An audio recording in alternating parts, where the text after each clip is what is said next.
El Compendio del Catecismo, con el Padre Antonio López.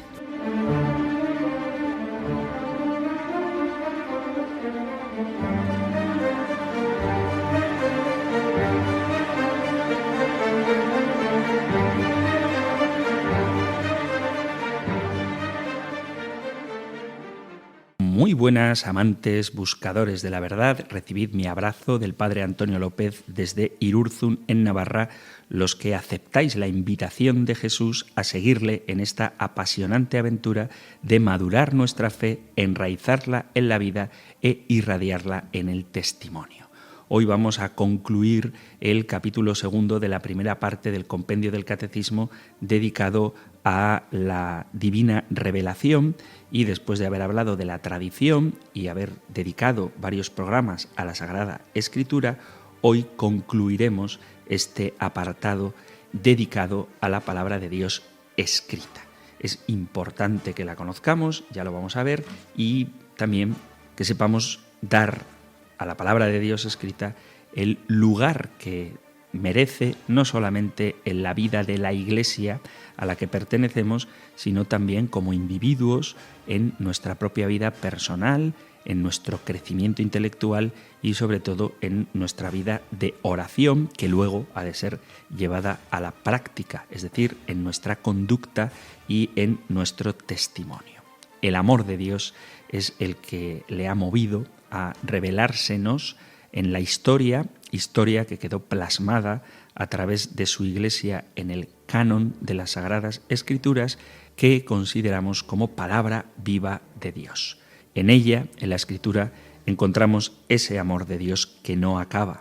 Y como el amor de Dios es el origen y la meta de toda la vida cristiana, debemos tener en cuenta que toda la finalidad y la doctrina de la enseñanza debe ser puesta en este amor que no acaba, porque se puede muy bien exponer lo que es preciso creer, esperar o hacer, pero sobre todo debe resaltarse que el amor de nuestro Señor siempre prevalece, a fin de que cada uno comprenda que todo acto de virtud perfectamente cristiano no tiene otro origen que el amor, ni otro término que el amor. Y el amor no es una idea abstracta, sino algo concreto. Por eso, por amor, Dios se ha implicado en nuestra historia, se nos ha revelado, y como elemento tangible de ese amor dado a nosotros, tenemos la Sagrada Escritura. Vamos pues a comenzar nuestro programa dedicado a ella, invocando al Espíritu Santo que la inspiró.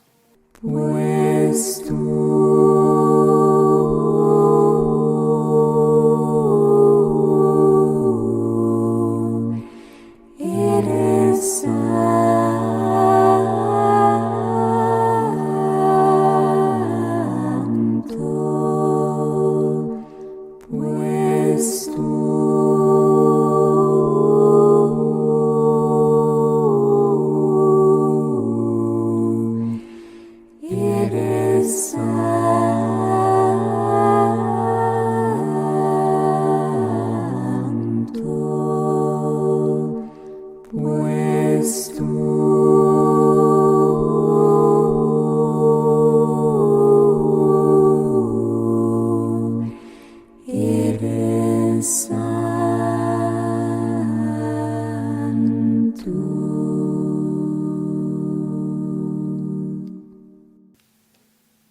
Padre, en el nombre de Jesús decido caminar y vivir en tu palabra.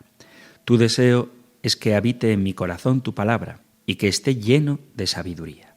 Tu palabra no se apartará de mi boca. Meditaré día y noche. Cuidaré de hacer todo lo que en ella está escrito para así tener una vida llena de abundancia de fruto espiritual. No pierdo de vista tu palabra. La guardo dentro de mi corazón. Tu palabra me dé vida y salud. Guardo tu palabra y atesoro tus mandamientos y los guardo escritos en la tabla de mi corazón. Ella es viva y eficaz. Para mi vida corta como espada de doble filo en mi alma, arreglando y penetrando las áreas de mi vida interior, y es poderosa para ordenar mis pensamientos y sanar las intenciones de mi corazón, purificándolo. Bendito tú, oh Señor. Enséñame tu palabra. La tierra está llena de tu misericordia. me regocijo en tus palabras, no me olvidaré de tus palabras. Tu palabra está firme en el cielo, tu fidelidad permanece por todas las edades. Tú estableciste tu palabra y antes pasarán el cielo y la tierra que ésta deje de cumplirse.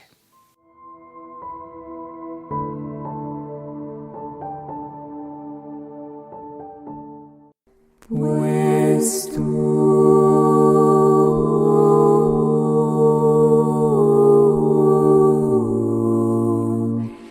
eres santo,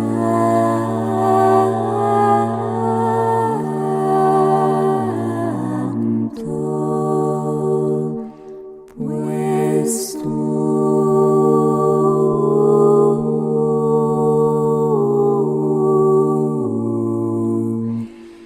eres santo,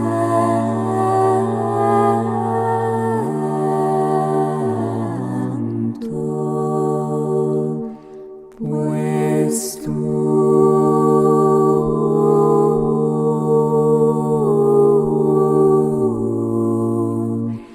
eres santo.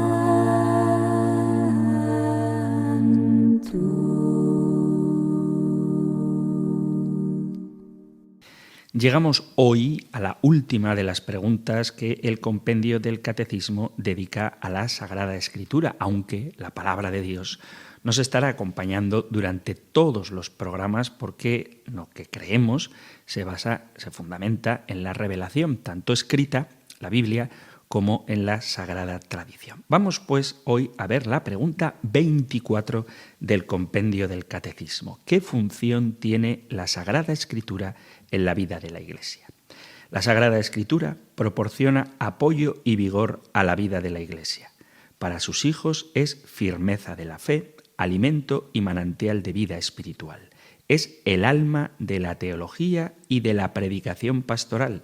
Dice el salmista: lámpara es tu palabra para mis pasos, luz en mi sendero. Por eso la Iglesia exhorta a la lectura frecuente de la Sagrada Escritura, pues desconocer la Escritura es desconocer a Cristo. Son palabras de San Jerónimo.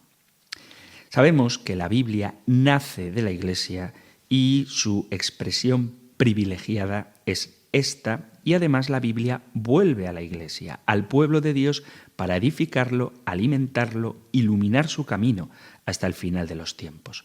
No vuelve a la Iglesia porque a alguien debía ser confiada, sino porque la Iglesia es la extensión de la encarnación. Es Cristo, el Dios hombre, que se hace Dios humanidad, la Iglesia, y en la Iglesia continúa este mismo Dios hablando a través de los libros sagrados. Veamos entonces cuáles son esos lugares donde la Sagrada Escritura espera a los fieles. La Iglesia, dice Dei Verbum, ha venerado siempre las Sagradas Escrituras, al igual que el mismo cuerpo del Señor, no dejando de tomar de la mesa y de distribuir a los fieles el pan de vida, tanto de la palabra de Dios como del cuerpo de Cristo, sobre todo en la liturgia. Siempre ha considerado y considera las divinas escrituras juntamente con la tradición como la regla suprema de su fe. Lo primero que tenemos que entender bien es ese papel importantísimo que juega la Sagrada Escritura, sobre todo en la liturgia. Ciertamente la palabra de Dios está destinada, en definitiva, al corazón de todo hombre y en él debe dar fruto. Pero se trata de saber si la palabra de Dios se ha escrito para que cada uno individualmente la lea y se esfuerza por entenderla y hacerla presente, o si más bien la palabra de Dios debe ser ante todo, no exclusivamente, pero sí ante todo, proclamada para que cada uno dentro de la comunidad la escuche con sus propios oídos y la acoja como palabra viva y creadora. Palabra de un viviente que la proclama aquí y ahora. Si la Biblia fuera para que cada uno la leyera individualmente, a ver qué le dice a él únicamente en su individualidad, en su soledad, estaríamos ante una religión del libro. Pero si la palabra de Dios es para vivirla en comunidad y celebrarla, entonces estaremos ante la palabra viva de Dios. Y el cristianismo es, sin duda, eso. No lee el texto individualmente como un pasaje muerto, inerte, sino que lo vive en comunidad, viviendo de la palabra viva del Dios vivo. El pueblo de Dios siempre ha sido la eclesia, es decir, la asamblea de los convocados por la palabra de Dios. Una masa caótica de fugitivos, antes esclavos, toma conciencia de que es un pueblo cuando Dios, por mediación de Moisés, convoca a los israelitas en el Sinaí para que escuchen su palabra y expresen comunitariamente la fe en la alianza que el propio Dios ofrece. La alianza se oscurece en el corazón del pueblo y entonces, en una gran asamblea litúrgica y pascual, el libro de la Torá, recientemente descubierto, podéis leerlo en el segundo libro de Reyes, capítulos 22 y 23, es proclamado a todo el pueblo, el cual renueva la alianza en la fe. Después del exilio, esa comunidad, esa eclesia, se vuelve a constituir una vez más en virtud de la proclamación de la palabra de Dios escrita en torno al resto de Israel, que se compromete nuevamente a servir a Yahvé. Lo encontráis en Nehemías, capítulos del 8 al 10. El anuncio alegre del Evangelio tiene en sí la fuerza de edificar la Iglesia y el crecimiento de la palabra coincide con el crecimiento de la Iglesia. Lo podéis leer en el capítulo 6 de los Hechos de los Apóstoles. Los apóstoles y los profetas de la nueva alianza predicaron el Evangelio, suscitaron la fe en Jesús y congregaron la Iglesia. Como entonces los apóstoles, hoy los obispos, sus sucesores, predican la palabra de la verdad y engendran las iglesias. Cuando digo las iglesias me refiero a las comunidades que forman parte de la única iglesia.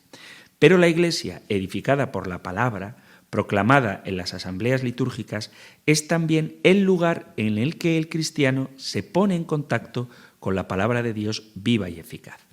El primer predicador cristiano fue Jesús en la sinagoga de Nazaret, dice el Evangelio de Lucas en el capítulo 4. Se levantó a leer el rollo del profeta Isaías.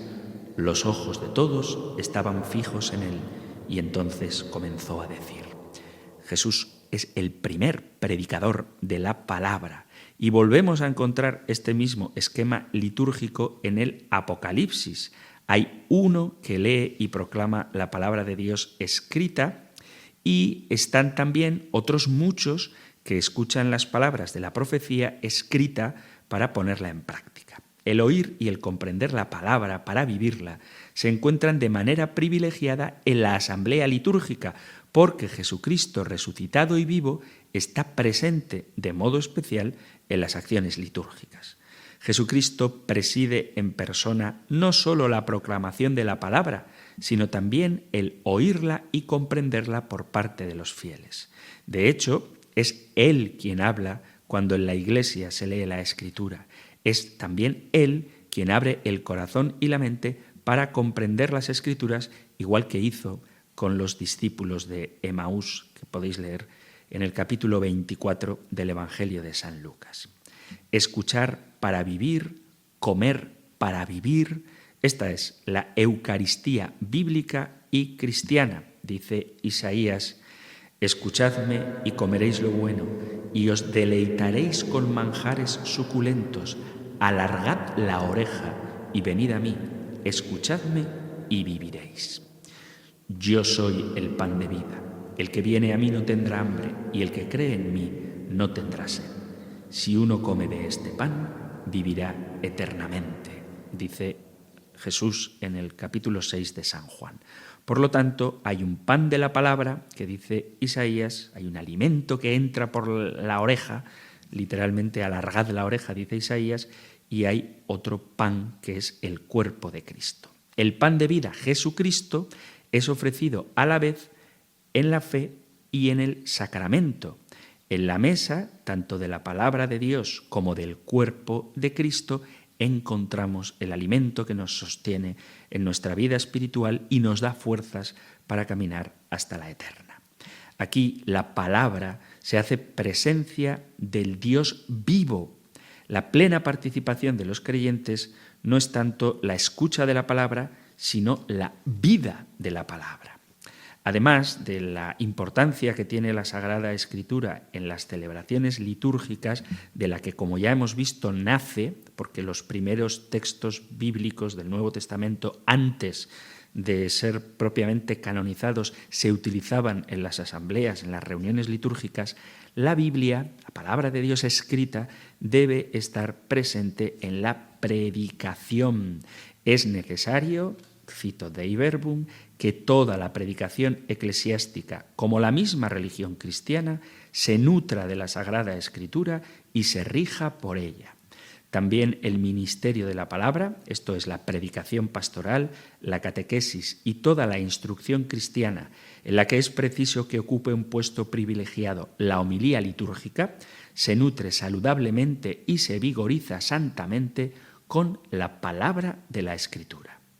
Hay una teología de la predicación con muchas formas de expresarse, no solo las homilías, sino también el primer anuncio, las catequesis, el diálogo con el mundo, pero quizás lo más cotidiano es la homilía que se escucha todos los días en muchas iglesias, los domingos en todas, que debe estar fundada, basada, inspirada, iluminada, alimentada de la palabra de Dios. La homilía, y repito que esto puede decirse de cualquier tipo de predicación eclesial, debe ante todo estar impregnada de un lenguaje bíblico. A veces me asombra lo poco cristiano que suena el mensaje de algunos cristianos. ¿Y por qué inspirados en el lenguaje bíblico? Porque este es el estilo que usaban los padres de la Iglesia, que vivían la Biblia, la pensaban y hablaban con ella. No se trata de un biblicismo que utiliza la memoria repitiendo fórmulas y frases bíblicas. Se trata más bien de penetrar en la sustancia bíblica y de sintonizar profundamente con el alma y el lenguaje de la Biblia, lo que se obtiene con la meditación y la contemplación frecuente del libro sagrado.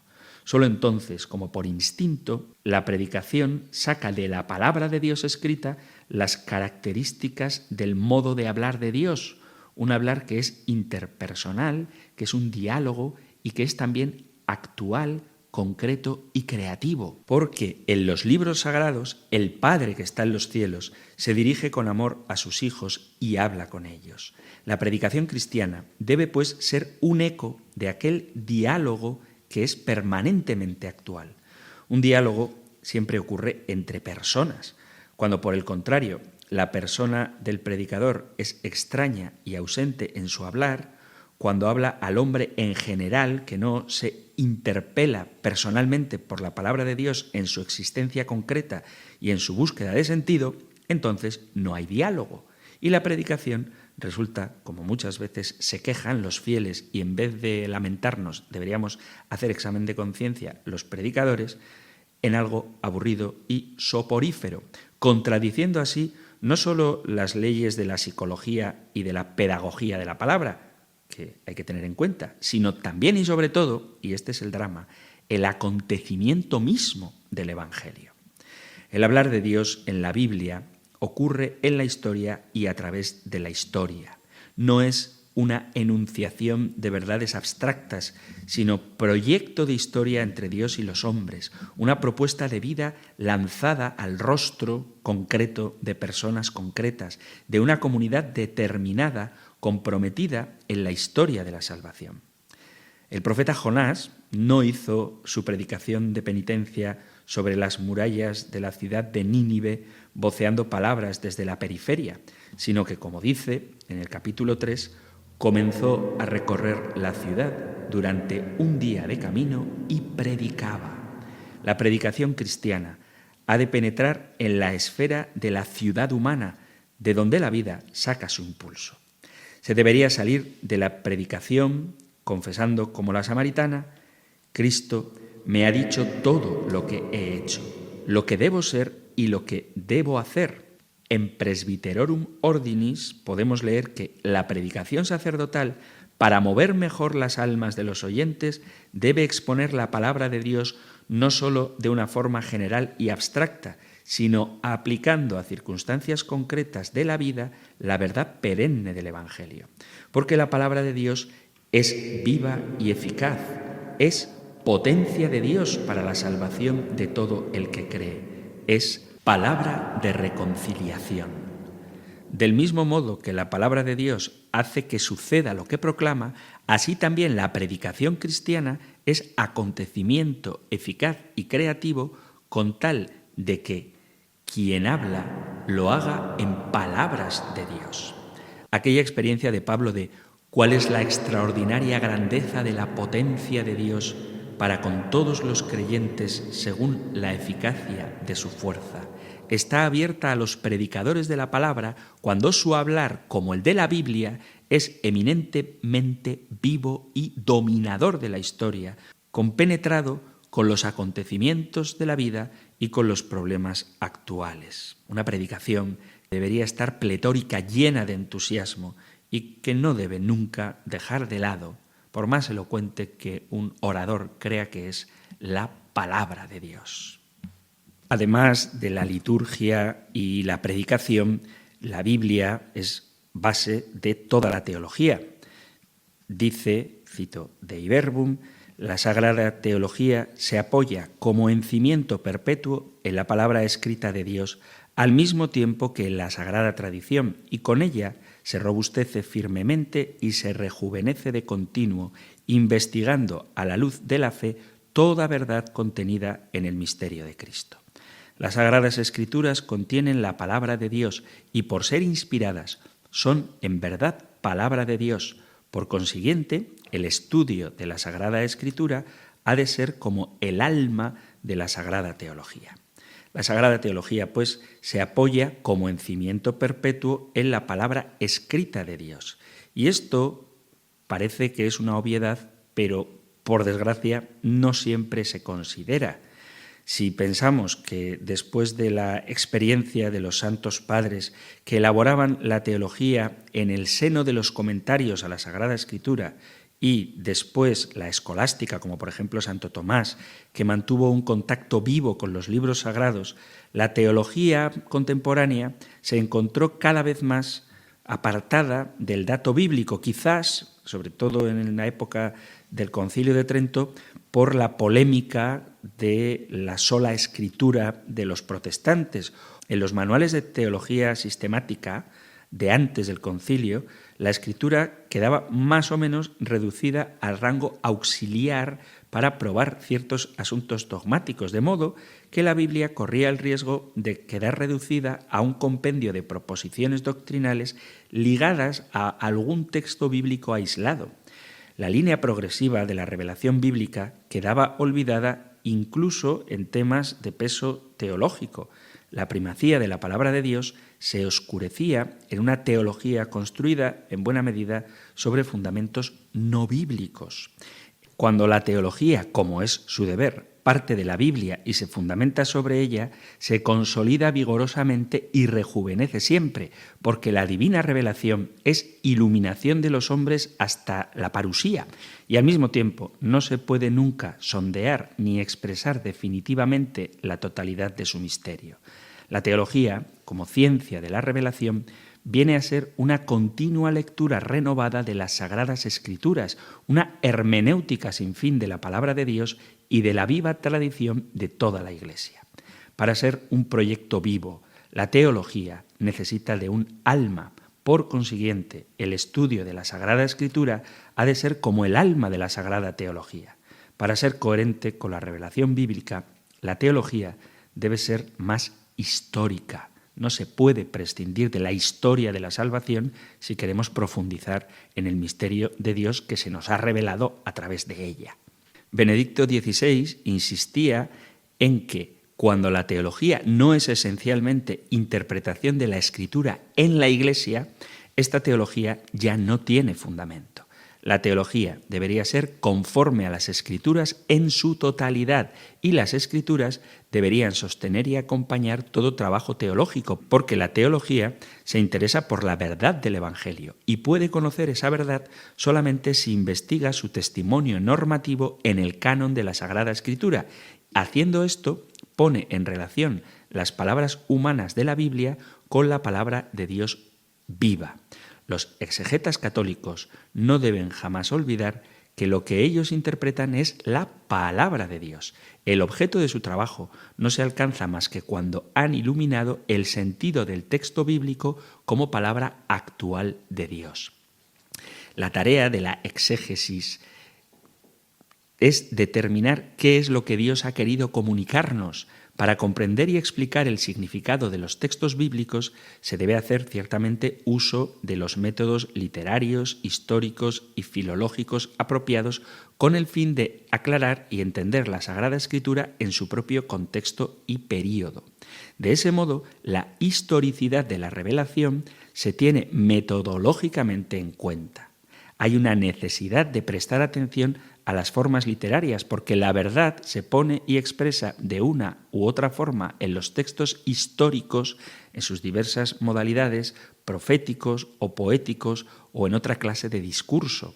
Desde el Concilio Vaticano II se han desarrollado métodos que pueden abrirnos hacia aspectos nuevos del significado de la Sagrada Escritura.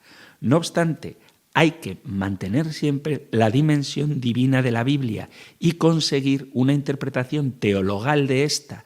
Por lo tanto, hay que tener en consideración criterios fundamentales, como la unidad de las Escrituras, el testimonio de la tradición y la analogía de la fe. Unidad de las Escrituras porque la Biblia testimonia la completa verdad de la salvación solamente en su totalidad pluriforme. La exégesis ha desarrollado vías metodológicas para tener en cuenta el canon de las Escrituras en su conjunto como una referencia hermenéutica para interpretar las Escrituras. Por ejemplo, no tiene sentido hacer una lectura comunista de ciertos pasajes de las Sagradas Escrituras, porque eso sería un salto anacrónico que ignora la historia en la que se ha revelado la palabra de Dios. Por lo tanto, se puede establecer la importancia de la ubicación y contenido de los distintos libros y perícopas cuando se tiene en cuenta el contexto en el que fueron escritos. La exégesis debe esforzarse en leer e interpretar los textos bíblicos en el marco de la fe y de la vida del pueblo de Dios, sostenido a través de los tiempos por medio de la obra del Espíritu Santo. Por eso hay que buscar un sentido primero literal, luego sentido espiritual o un sentido pleno de las Sagradas Escrituras. Donde no se aplican estos niveles, se puede tener una exégesis inadecuada. Cuando hablamos de que la Sagrada Escritura es el alma de la teología, hay que tener en mente todas las disciplinas teológicas, todas fundadas en la palabra de Dios revelada según el testimonio de la propia Escritura y de la tradición. La tarea de los teólogos es interpretar la verdad de Dios como verdad salvadora. La teología católica busca en todo su trabajo escuchar la palabra de Dios y por medio de ella el testimonio de las Escrituras. El criterio de la teología católica es el de sacar continuamente conclusiones partiendo del testimonio canónico de las Escrituras y promocionar el anclaje de toda la doctrina y la práctica de la Iglesia en ese testimonio, de modo que toda predicación eclesial, al igual que la misma religión cristiana, se nutre y se rige por la palabra de Dios. Los pastores deben esforzarse en abrir con amplitud las Escrituras a todos los fieles, de forma que puedan entrar en contacto directo con la palabra viva de Dios. Muchos de los errores pastorales, incluso doctrinales, de los que somos víctimas en nuestro siglo XXI, que estamos padeciendo, se deben precisamente a que no se tiene como fundamento de lo que se afirma la palabra de Dios leída dentro de la tradición de la Iglesia. Y de ahí que muchas teorías sobre cuestiones pastorales, morales, escatológicas, no tienen ningún fundamento bíblico y cuando lo tienen lo hacen extrapolándola del verdadero contexto en el que esos pasajes fueron escritos. No se puede hacer una verdadera teología, ni por tanto una verdadera pastoral que prescinda de la palabra de Dios revelada, tanto que prescinda de la tradición como que prescinda del texto escrito. La Biblia es el alimento de la teología y además del uso litúrgico, de la predicación o de la teología, la Biblia debe formar parte de la vida personal de cada cristiano. Vuelvo a citar Dei Verbum: es necesario, pues, que todos los clérigos, sobre todo los sacerdotes de Cristo y los demás que, como los diáconos y catequistas, se dedican legítimamente al ministerio de la palabra, se sumerjan en las Escrituras con asidua lectura y con estudio diligente, para que ninguno de ellos resulte predicador vacío y superfluo de la palabra de Dios, que no la escucha en su interior. De igual forma, el Santo Concilio exhorta con vehemencia a todos los cristianos, en particular a los religiosos, que aprendan el sublime conocimiento de Jesucristo con la lectura frecuente de las divinas Escrituras, porque el desconocimiento de las Escrituras es desconocimiento de Cristo. Hay pues que leer la Biblia, pero no se debe leer como se lee un periódico. Su contenido es más que simplemente informativo y su cuna cultural y vivencial no es idéntica a la nuestra. Saber leer necesariamente no significa comprender lo que se lee, como confesó el eunuco que nos narra el capítulo 8 de los Hechos de los Apóstoles, que estaba leyendo Isaías 53, pero no comprendía lo que leía. Felipe se lo tuvo que explicar. El que cree poder comprender los textos bíblicos de buenas a primeras, o es un genio o es un ingenuo. Los escritos bíblicos provienen de un tiempo muy remoto. La mentalidad y la cultura en las cuales se forjaron son muy diferentes de las nuestras y las vivencias que testimonian no son precisamente como las nuestras, aunque puedan parecerse. Por lo tanto, vamos a ver algunas orientaciones para hacer una lectura provechosa de la Biblia y algunas pautas para comprender mejor y apreciar mediante un estudio sencillo pero atento todo lo que estemos leyendo.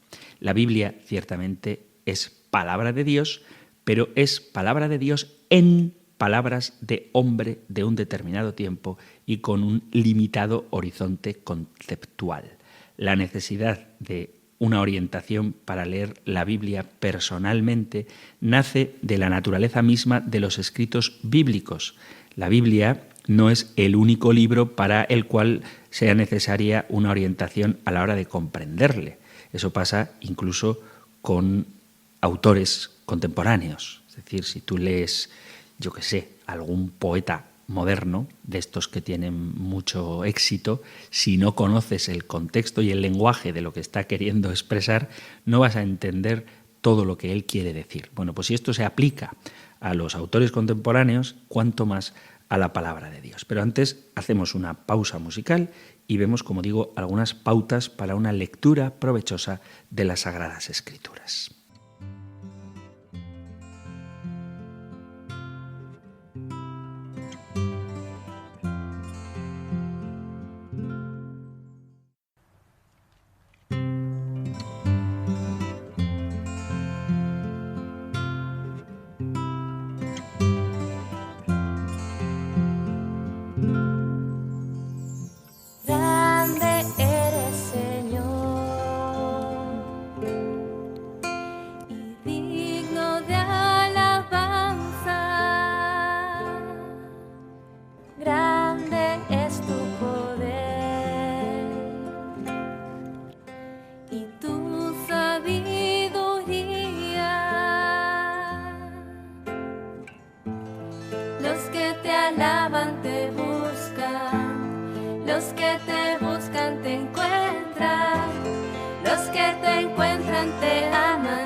el compendio del Catecismo. Eso es lo que estás sintonizando aquí en la emisora de la Virgen, un programa de formación que puedes escuchar de 4 a 5 de la tarde, una hora antes si nos sintonizas desde las Islas Canarias, de lunes a viernes. Hoy estamos tratando la última de las preguntas dedicadas a la Sagrada Escritura, que es la pregunta 24. ¿Qué función tiene la Sagrada Escritura en la vida de la Iglesia? Hemos estado viendo el papel que juega en la liturgia, en la predicación, en la teología, la palabra de Dios escrita, y terminaba, antes de la pausa musical, hablando de la lectura privada de la Sagrada Escritura como fuente de alimento espiritual. Y quería dar algunas pautas para la lectura de la Sagrada Escritura. Para una lectura provechosa de la Biblia hay que observar algunas condiciones, como por ejemplo que hay que hacerla con tranquilidad, sin apresuramientos, y en la medida de lo posible hay que dejar de lado las ideas preconcebidas que puedan impedir escuchar el texto mismo. El apresuramiento y sobre todo las ideas preconcebidas son los mayores obstáculos para la correcta comprensión y apreciación de las múltiples dimensiones que tiene el texto. Se trata fundamentalmente de escuchar la palabra de Dios, dejarse cuestionar, interpelar por ella y no de escucharse a sí mismo. Hay muchas veces que uno va a la palabra de Dios no para ver qué le dice, sino para que tú le digas a ella lo que te tiene que decir. Recordad que los escritos de la Biblia fueron compuestos para ser escuchados, meditados, asimilados y aplicados. Escuchar es más que oír. Escuchar implica atención y asimilación. Antes de estudiar un texto y de determinar su significado, es necesario escucharlo atentamente. Por eso es recomendable la lectura reposada y repetida del mismo texto, insisto, libre de prejuicios. Cuando se ha seleccionado un pasaje para su lectura, es importante asegurarse de que se trata de una unidad completa con principio y fin, tanto por su origen como por la naturaleza misma de toda la comunicación. Un mensaje se transmite en unidades completas. Todo relato y todo discurso ofrece suficientes indicaciones de su inicio y de su fin. El relato lo suele hacer por medio de la presentación de los personajes e indicaciones temporales al inicio y concluye con el resultado del acontecimiento. Los discursos generalmente están enmarcados por elementos narrativos que indican su ocasión, destinatarios, etc. El inicio y el final suelen tener más importancia para la comprensión del texto de la que solemos otorgarles. Esto se resume en la famosa frase de que hay que leer el texto dentro de su contexto para no convertirlo en pretexto. Y precisamente para evitar el pretexto hay que acercarse a la Sagrada Escritura libre de prejuicios, no queriendo encontrar en ella lo que a mí me apetece buscar, sino queriendo encontrar en ella lo que Dios me quiere decir. Igualmente importante es tener presente el contexto literario en el cual se encuentra el texto en cuestión. Después de una primera lectura del pasaje escogido, se debe leer por lo menos el pasaje anterior y también el que le sigue. El autor lo sitúa en un determinado contexto porque ve alguna relación con él. La secuencia de pasajes o relatos no siempre representa la secuencia cronológica de los acontecimientos sucedidos. Recuérdese que el redactor generalmente compuso su obra en base a una serie de tradiciones aisladas. Es él quien las puso en la secuencia en que se leen. Con frecuencia, los pasajes adyacentes ayudan a comprender mejor aquel que se ha escogido para la reflexión. Algunas preguntas pueden ayudar a ver la posible interrelación entre el texto y su contexto literario. Por ejemplo, ¿qué circunstancias revela el contexto? ¿Por qué pronunció el profeta o Jesús o quien sea el autor del texto tal discurso en ese momento y no antes y después? ¿Qué posible relación se observa entre este pasaje y los que le anteceden y le siguen? Evidentemente, hay que estar lingüísticamente familiarizado con el texto.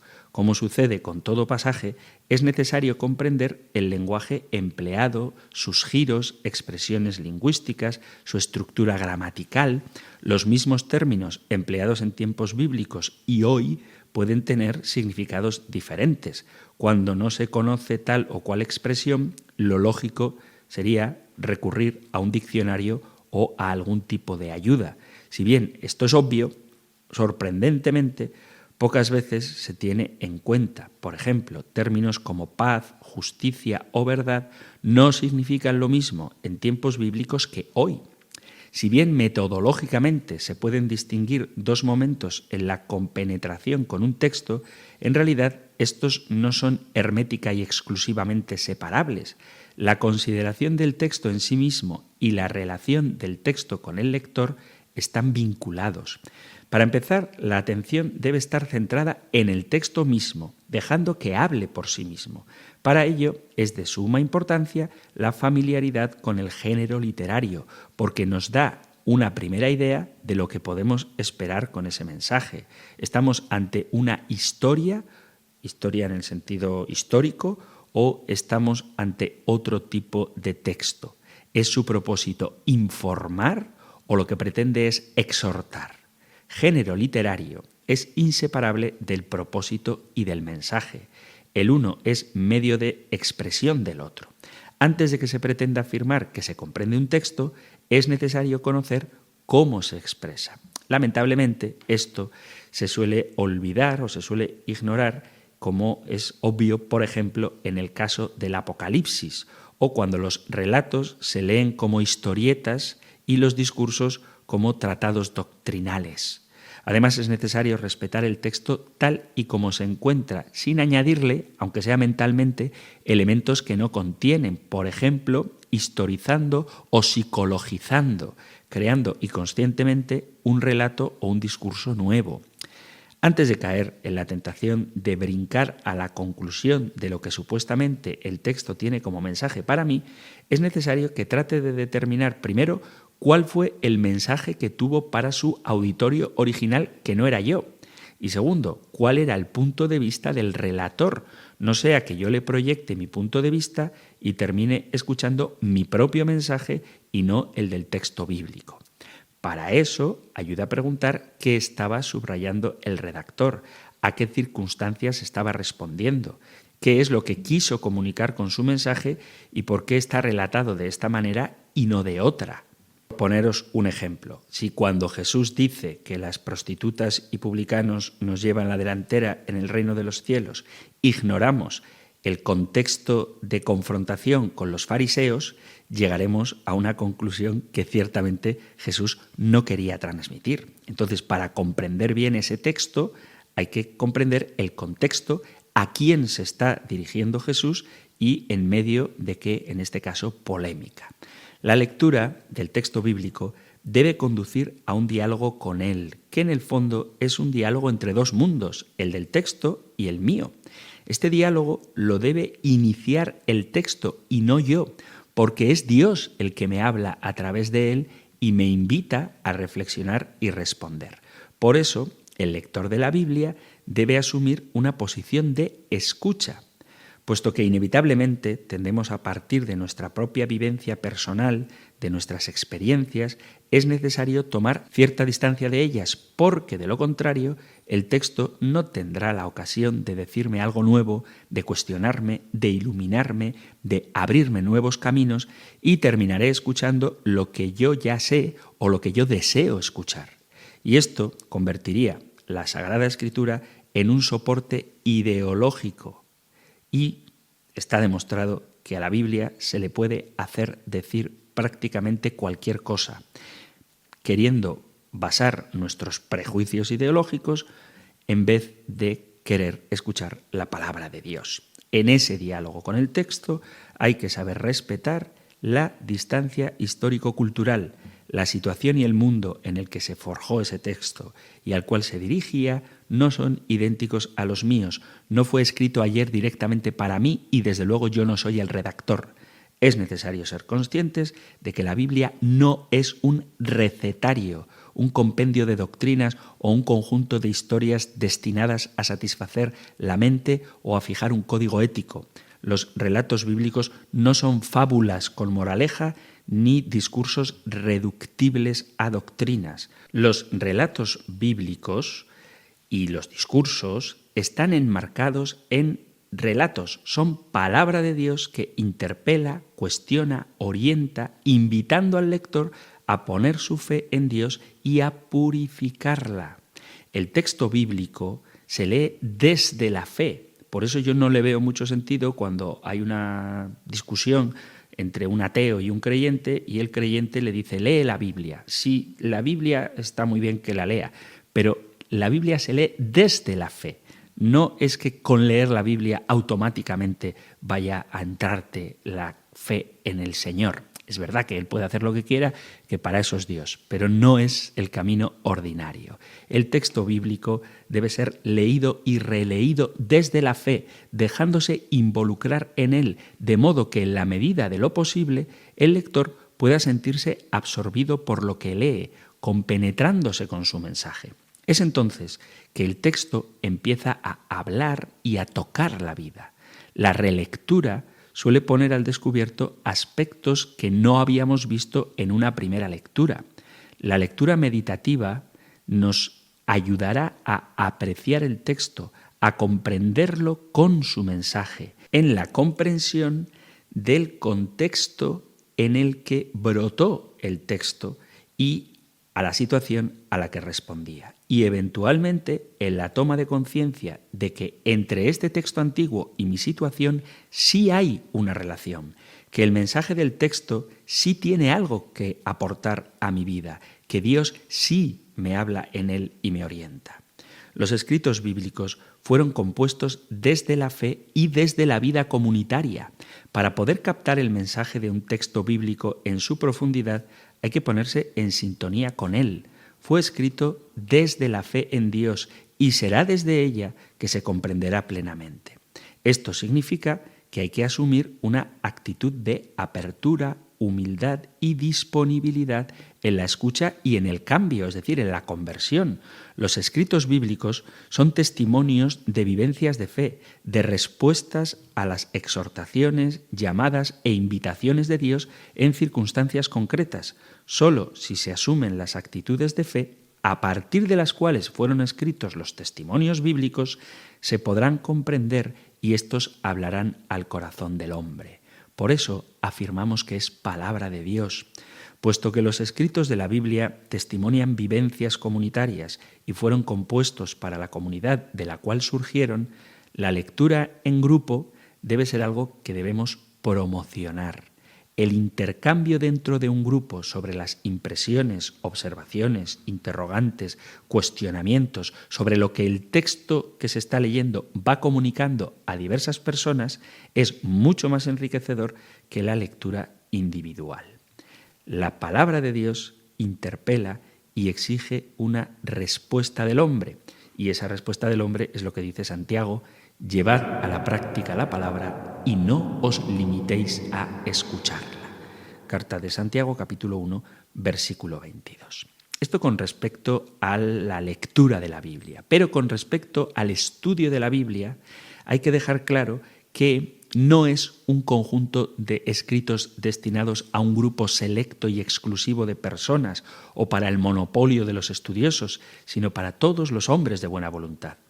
Sabemos por experiencia que todo texto es capaz de comunicarnos algo aunque no estemos familiarizados con su mundo, pero también es de experiencia que cuanto más conocemos acerca de algo, más lo apreciamos y comprendemos.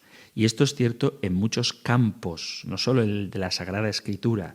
Digo esto porque si aplicamos que cuanto más sabes de arte, de literatura o de ciencia, más comprendes los textos sobre estos temas, en la Sagrada Escritura también se aplica este criterio.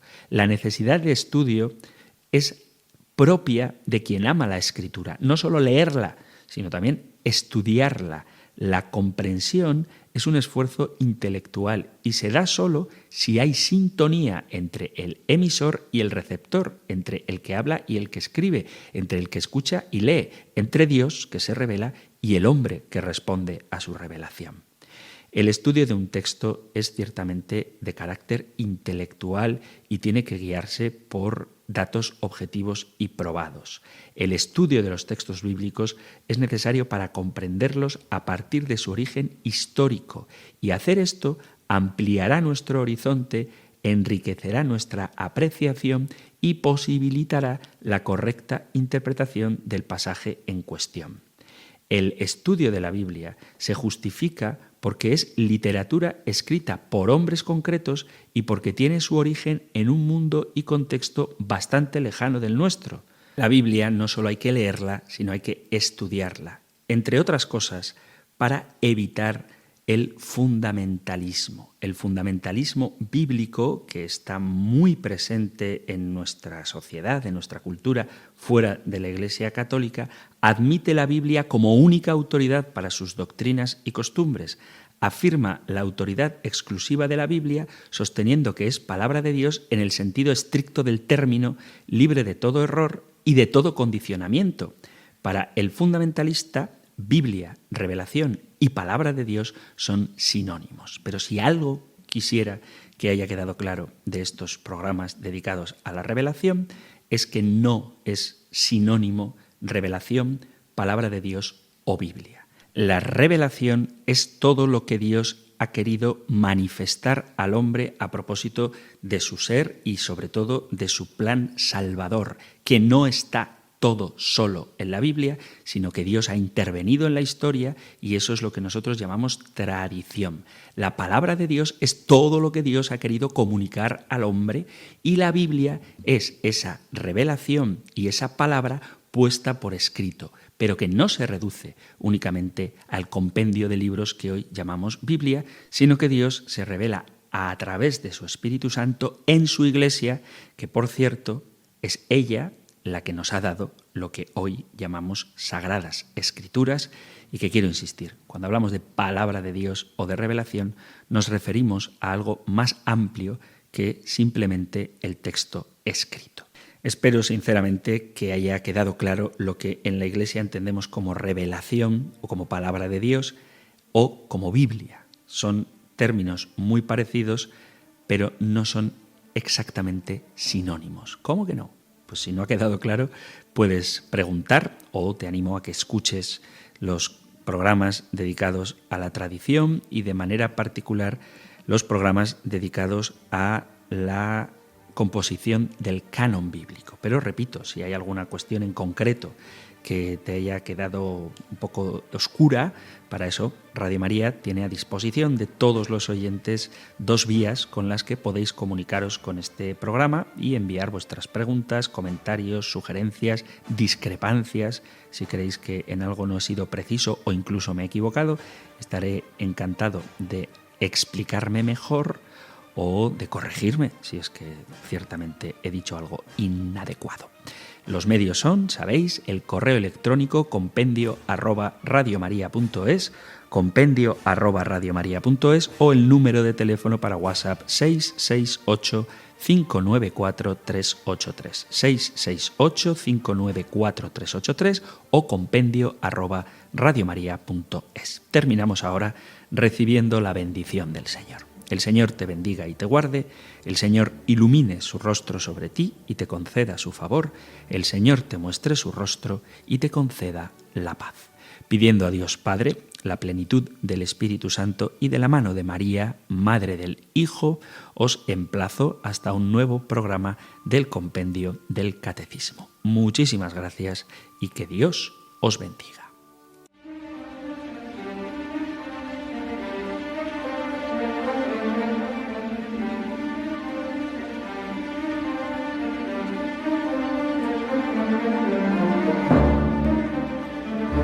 El Compendio del Catecismo con el Padre Antonio López.